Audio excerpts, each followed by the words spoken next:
OTB Sports, in association with Guinness, celebrating the return of International Rugby. Hashtag Guinness time. Drink responsibly. Visit drinkaware.ie. Hello and welcome. As we celebrate the return of International Rugby, OTB Sports have teamed up with Guinness to welcome what will hopefully be a summer of great sporting moments with great friends. As the Vodafone Summer Series continues today, we are live from the Guinness Storehouse across OTB social media channels, where we'll be bringing you pre- and post-match analysis. And of course, that's all in association with Guinness. Hashtag Guinness time. Drink responsibly. Visit drinkaware.ie. As always, I'm joined by an amazing panel of guests. Two-time Six Nations winner Fiona Hayes, former Ireland captain Niamh Briggs, and current Ireland international Dan Levy. Welcome. It's great to have you. Thanks for having us. Delighted to be here. Lovely location again, the Guinness Storehouse. It has been opened over the last week and it's welcoming customers back. And there is, of course, tours heading around the building today, but it's such an amazing place, Niamh. Yeah, it's unbelievable. I've been fortunate to be here a few times now, and it was great to come in this morning and see the buzz of the people in queue waiting to come in around the tour. So, yeah, look, it's a class building, and I think you don't have to be not from Ireland to be able to come and experience it. I think that's probably the most important thing. Yeah, well, last week, I know the Aviva did welcome back 3,000 fans to the stadium, and this week it's double that. There's 6,000, which is great. Dan, the fans make such a difference to the game, doesn't it? Yeah, they do. It's something we've definitely missed in the last couple of, in the last season and a half, I think it is. But yeah, I know as a player, you definitely vibe off the crowd and everything like that. So it is great, and hopefully we can continue to increase those numbers now going into next season and beyond. Do they encourage you to play better, maybe, you know, when times are tough and you're kind of just missing that bit of slog? Yeah, I mean, like when you are playing, there's definitely a distinction between having a crowd and not having a crowd. I think the onus is more on the players when it's an empty stadium to kind of create their own buzz and atmosphere. But it's definitely a lot easier playing in a packed out Aviva or wherever it is, to get a bit of energy off the crowd, yeah. Yeah, and also, as well as that, I think when there is a big crowd there, it can kind of influence the referee a little bit, you know, with decision-making and stuff around that. So I think without the fans there, sometimes, you know, you don't have that little bit of sway with the ref. Well, it is great, and the game is on tonight at 7:15, and we will be joining you live afterwards as well. But taking a look back at last week, first of all, it is a summer series, and this week, you know, there's been plenty of changes this side, and I know Niamh Gavin is going to be making his first start after an impressive play off the bench last week.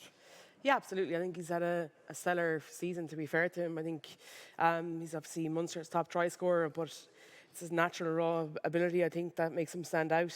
And, you know, I think back row, I think Dan will be probably the one to speak on this, but the back row is such a competitive position, I think. And it's really hard to get in there, I think. So for him to be able to go out and get a first start today is huge. I'm actually really excited to see Nick Timoney there. I think he's had a couple of brilliant seasons with Ulster. I think his pace is something that Ireland can use in the wide channels, I think, because probably been guilty of playing very narrow the last probably 6-7 games. So for someone like him to be able to be on that width with that pace, Coombs' power, definitely bodes for a good game. Yeah, Dan, there is a total of 7 changes to the team that defeated Japan last week. It's always exciting to see lads getting a chance, isn't it? Yeah, I mean, this time 4 years ago, there was a similar tour. So we went to New York, played the US, and then went to Japan for two tests as well. And like you look at a lot of players like James Ryan, Andrew Porter's, Joey got their first starts in those games, and they've obviously came, you know, that's the start of their growth as international players. So there's a lot of guys who have a great opportunity today to, you know, take the first step in that direction. So I'd say we're in line to see some great performances, and I'm looking forward to it. It's a chance for these players to shine. What better opportunity for them to get, Fiona? Yeah, I'm really excited. I think it's brilliant, the number of changes that we're seeing. And I suppose last week there was a lot of anticipation, especially here with us, for Craig Casey. And he only got, like, was it a minute and a half maybe? Obviously there was reasons behind that. So for him to get to start this week is something like special for him, and I'm sure his whole family will be up there watching him as well. So it's exciting. I think Balakoon on the wing, he's gonna bring something different than the other wingers have been bringing. I think he's a player who was kind of dogged with injury a little bit as well, but he's had a steady run since he came back to Ulster, and I'm excited looking at him playing as well. I think Andy Farrell's been really astute in how he's selected him, because you look at new caps coming in. Casey's with Joey Carberry. I know he's on a new cap, but like a start. And then McCluskey, who's quite experienced, even though he doesn't have as many caps probably as a lot of people from Ulster would like. But he's with James James Hume, Balakoon, and you know what I mean. So there's definitely those little combinations will help them grow into the game and keep them comfortable. Yeah, definitely. Plenty of nerves, Dan, though, there will be today. Can you remember getting your first cap? I mean, how nervous was it? Yeah, it's pretty nerve-wracking, but I mean, like the preparation in the week is kind of where you settle yourself. So I'm sure the guys, as soon as you're into the Irish setup, it's very it's not laid out for you, but there's a way of doing things, and they'd have all their detail and everything nailed down probably by Tuesday evening, and then it's just all about enjoying the occasion. I made my first cap against Canada, and it was in a similar situation to today. There was, I think there was 7 or 8 of us that made their first cap on the same day. So we were all kind of in it together, and so it's nice in that regard. I know today there'll be a few partnerships and guys who are making their first cap have been friends and played age grade rugby together. So yeah, no, I'd say there's always going to be nerves for your first cap, but it's such a great occasion. So I hope they enjoy. Fiona, not to be negative about it, but this side it's inexperience that's heading into this game today. Yeah, I suppose it is inexperience, but you've got, you've got a lot of stalwarts that have been stalwarts from Munster, Connacht, Ulster. You've McCluskey, as Briggsy spoke about there, and and the lads Killer's been around a while in the pack. Ryan Baird has worked with James Ryan as well in the second row. So it's kind of a young and inexperienced team, but a team that's playing exciting rugby outside of that. I mean, we've watched them play, and everyone's calling out for these guys to get capped, and now they're getting their chance. And I suppose it's against a USA side. Not to be a negative against USA, but they're not in the top 10 teams in the world. So it's a chance for the coach to throw the lads out and tell them, get out there and do your thing. Some of them are away on their travels, of course. I know that Peter O'Mahony during the week is heading off his off-season, which is well-deserved, Niamh. Yeah, absolutely. I think I could understand why he was there last week watching the game. I thought he was excellent against Japan, and at moments that Ireland needed somebody to take the game by the scruff of the neck, he was able to do that. So from that aspect, because at the time I was like, God, would you not just give him a rest with the likes of Johnny Sexton and Keith Earls and that? But yeah, look, I think it's definitely well valued for him, but it's an opportunity now for somebody else to come into this. And for me today, you just want to see something different in terms of the development and the evolution of the game. I think against England in the Six Nations, we saw it. We saw capabilities of this team and of this group, and the coaching ticket, I think, kind of went a small bit back into our shell last week against Japan. In times, I thought in terms of our attack, I thought we were narrow and had a lot of one-out runners. So you'd like to see something, because, as Fiona said, that this is a game where Ireland are expected to win. And to be fair to the USA, they've made changes too. Then the opportunity is there to go and play with no pressure or fear. So you don't think they'll be under pressure? No, they will be under pressure. It's an international game, yeah. But the sometimes when the will to win or the want to win is so big, like Japan, to try and right the wrongs of the World Cup, you kind of tend to go back into your shell a small bit and play what you know. So you go back into what's comfortable for you in terms of, okay, I know I can carry here, and we can just set up another ruck, and we can just do the exact same thing over and over again. Whereas now they have the ability, or they always had the ability, but now they have the opportunity, I suppose, to be a little bit braver and play a little bit more expensive. Yeah, and I suppose one thing as well to be looking at, I think there was maybe a 20 or 21 missed tackle count as well. So I'm sure they've looked back on the video, and you could see guys are eager to come up off the line. And we saw last week there was a couple, you could see that eagerness, and they were getting up off the line against that Japanese team who were offloading it, but they weren't impacting or making big hits. So I think they would have looked back at that. They'll review it, and these lads will go out there with kind of a game plan in mind. I mean, the coaching staff, they know these guys are going in there. There's new caps in there, so they're going to give them kind of a structure. Obviously, they can play outside that structure. So I'd imagine the buzz is really excited. They're ready to go, and they're waiting to get on that pitch today. I seen during the week, Dan, that Andy Farrell was saying, it's a chance for new leaders to emerge. Can you see someone on that panel that's a new leader? Yeah, I mean, all the guys, as you said, in the back row are coming through, have good potential. I think it's about the guys who have played a few caps and really have an opportunity now to, stamp their foot on a position. That's a great opportunity for all of them as well. Yeah. Niamh, for you, new leaders, can you name anyone maybe? Yeah, hugely. I think you got to look at, like, obviously Craig Casey's got a really important role today. Like, Joey's got to lead them around the pitch, but Craig's got to be the one that's going to move them. I think I would love to see Ryan Baird pushing through now. I think he's an exceptional player. And we're talking about that spine of the team. So Ronan Keller has been away, obviously training with the Lions. So he's come back. I thought he played very well last weekend. So from that aspect, you're looking at your spine, your two. James Ryan, obviously captain, but Ryan Baird jumping in there. Gavin Coombs he'll just lead by playing, I'd imagine. So they're all different types of leaders. But like Joey and Craig, and you need that. Like, you need that kind of spine and people to be able to move them around. But yeah, as Dan said earlier on, like, it's a huge opportunity for these guys to be able to just stand up, take the game by the scruff of the neck and make their mark, because I think Ireland are in a position now where they have huge strength and depth, and it's not necessarily like every player is not like, there's nobody banked on to play. I think at certain, like, obviously probably Ty Furlong, probably, you know what I mean, but Porter will push that too as well. So these are opportunities, and I genuinely think, from looking on the outside, that Andy Farrell has given them those opportunities to be able to say, listen, go out and play really well, you hold on to the jersey, and for what's coming in November. Fiona, that head is nodding. You seem to be agreeing to her. No, I am, but I actually think it's interesting that Andy Farrell has left Carberry and Kelleher in their spots, because I mean, they're two pivotal roles on the team. A lot of people talked last week at maybe he hadn't come up and performed as high. Just in the line-out, there was a few, people said a few missed throws, but you know, that's jump, that's timing, that's everything. But I think he's trying to stick with that. He understands that these players, especially 10 too, they need game time. And yeah, you can chop and change, but sometimes lads just need to get out there and keep playing. And I think that's what Joey needs. And I'm delighted that he's looked at that and given him the second game, and the same with Keller, to get in that starting spot and to go out there again and have another crack at it. Yeah, I agree, especially with Ronan. I think during the Six Nations, he was on the bench for pretty much the whole thing, and I thought whenever he came on, he was exceptional as well. So I think he needs a prolonged time in the green jersey just to grow and find his feet. And I think, you know, leading into the November series and Six Nations next year, he'll be on top of his game. Yeah, injury-wise, thankfully nothing came serious from last week's. But Dan, yourself, how is the injury? Tell us the injury update. Yeah, it's gone really well.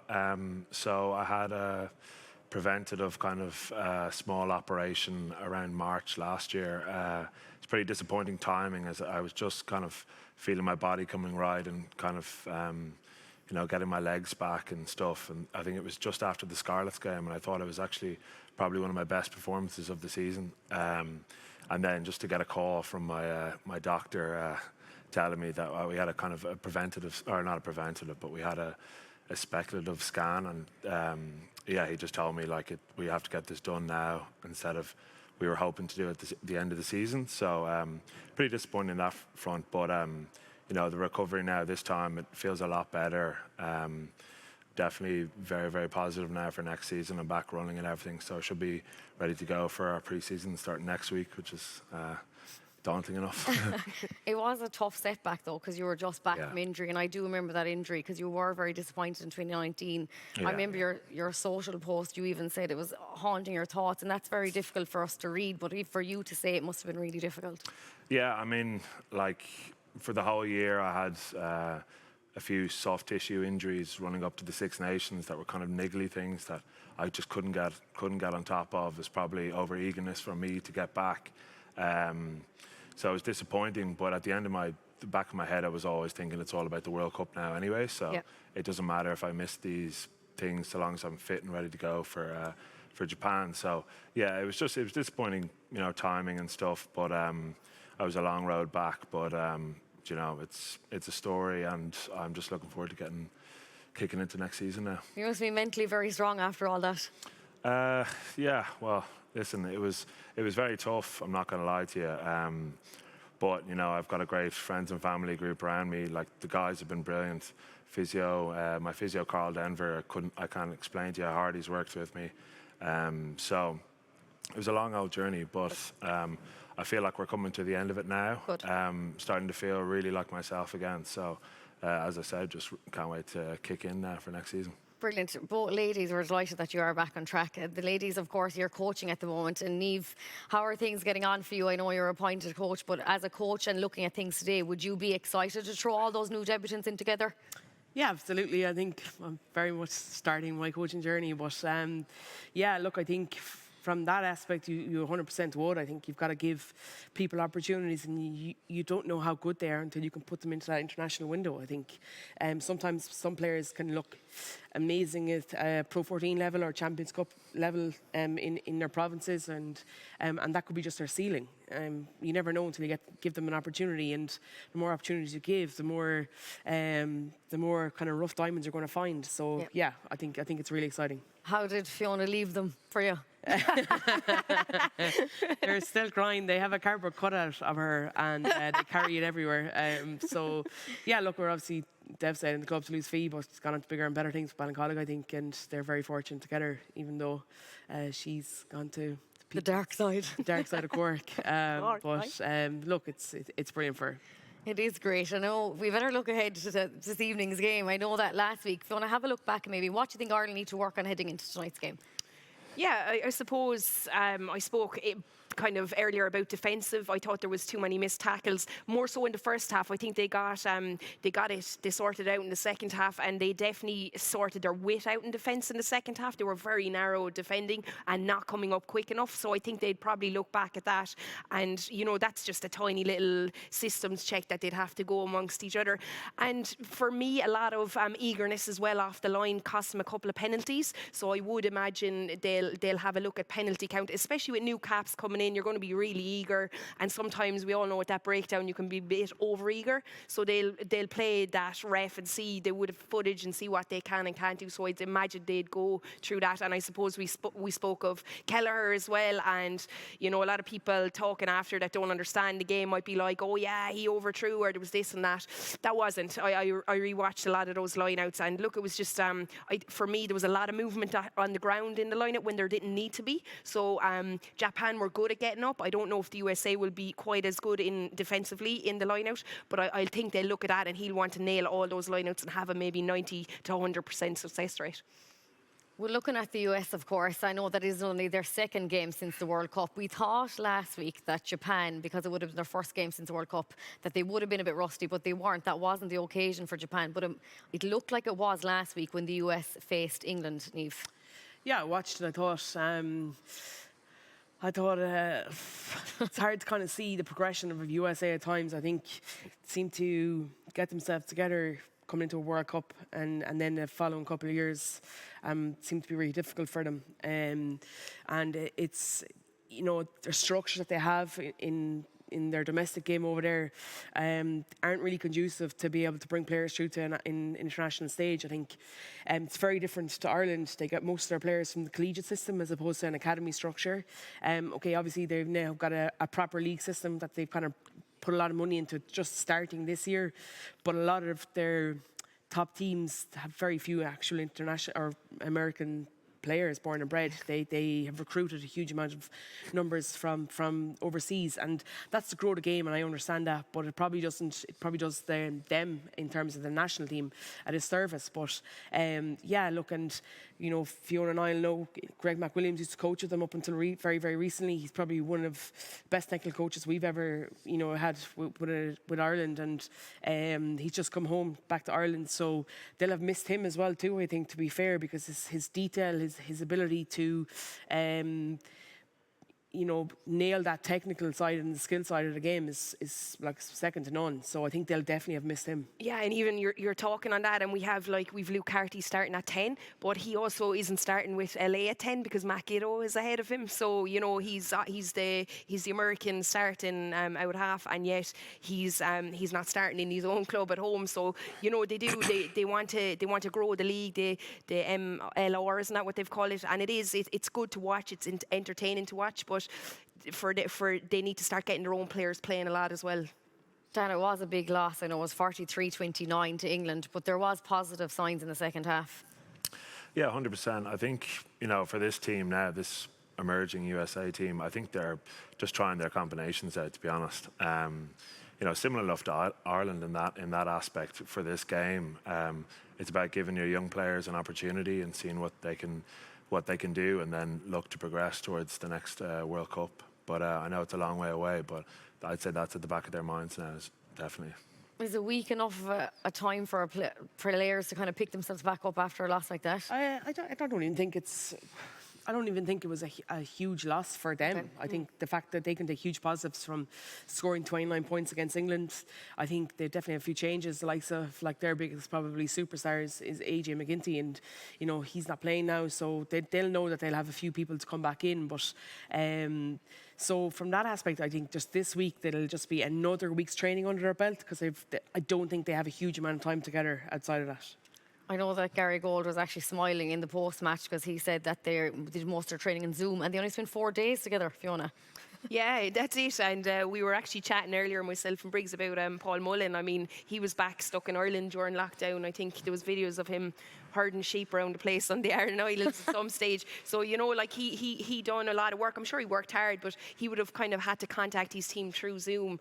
And I know here in Ireland, the lads would have been able to get together eventually after the first lockdown, whereas they were kind of stuck in that lockdown till their MLR began. And like I think maybe bar 2 players, they are all playing in that league. We've 2 guys playing in France, so like that's been up and running. I think they're probably maybe week 8 or 9 now, so they have had a bit of rugby under their belt, but together as a unit, maybe not so much.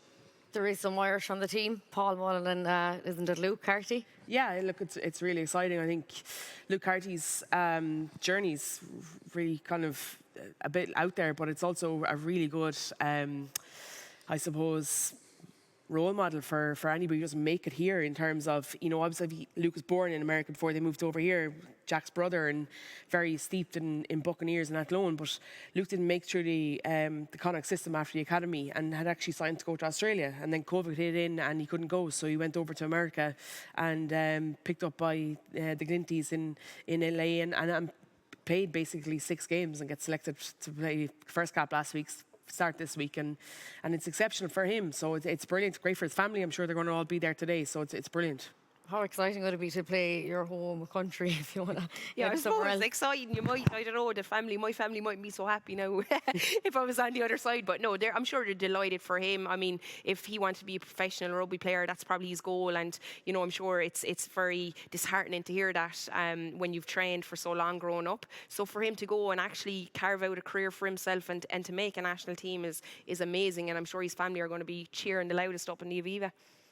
Of course they will be. Why wouldn't you be? Now, let's take a look at the game in itself. Maybe it's time for some predictions and how do you feel the game will go. And we'll start with you, Dan. Dan, what do you think they can do to win today?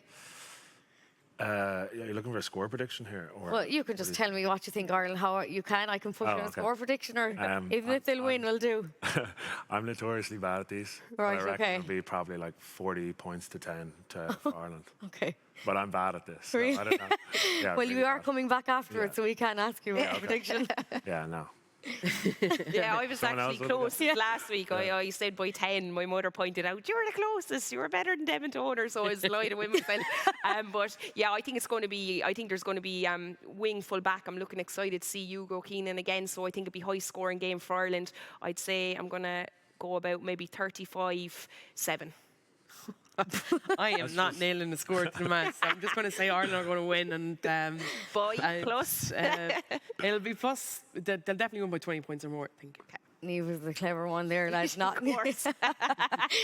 But there could be more debutants off the bench as well, actually, Yeah. guys, today, which would be pretty exciting.